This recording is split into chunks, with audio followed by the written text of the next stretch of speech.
33ன்ற ஒரு பழம் கிட்டத்தட்ட பார்த்திங்கன்னா எல்லாமே 50 கிலோ கவரில் 7 ஃபீட் ஹைட்டில் இருக்குது.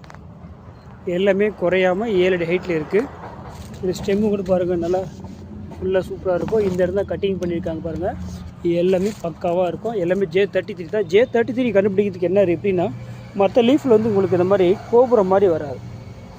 இந்த இடத்துல வந்து பார்த்திங்களா, ஸோ இது போல் கோபுரம் போல் மேலே வராது.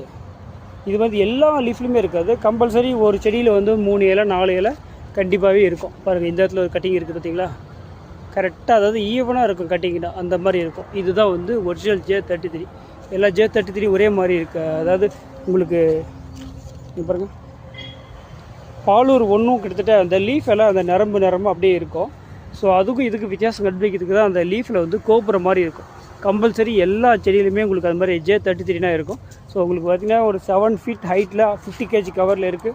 ஸ்டாக் புது நியூ லோடு தான். ஏற்கனவே வந்ததெல்லாம் ஸ்டாக் காலியாகிடுச்சு. பக்காவாக இருக்குது. எல்லா அதாவது ஸ்டாக் எப்பவுமே வந்த உடனே அந்த லீஃப் எல்லாம் பழுத்து கொட்டிடும். ஸோ அந்த மாதிரி பழுத்து கீழே விழுந்துட்டு அதுக்கப்புறம் பாருங்கள் எல்லாமே நியூ லீஃப் வந்து வர ஆரம்பிச்சிடுச்சு. இதுக்கப்புறம் செடி எந்த டேமேஜையும் வராது. எப்போவுமே செடி லோடு இறங்கின புதுசில் உடனே கொடுக்காமல் ஒரு 15 டேஸ் 20 டேஸ்க்கு மேலே வச்சுருந்து கொடுத்தீங்கன்னா உங்களுக்கு லீஃப் எல்லாம் புது லீஃப் வந்துடும், பெஸ்ட்டாக இருக்கும். ஸோ வேணுன்றவங்க ஸ்க்ரீனில் இருக்க நம்பருக்கு மட்டும் காலையில் 9 ஈவினிங் 5 மணிக்குள்ளே ஃபாலோ பண்ணுங்கள். அன் டைமில் வந்து வாய்ஸ் மெசேஜ் மட்டும் ஃபாலோ போடுங்க. Okay, thank you.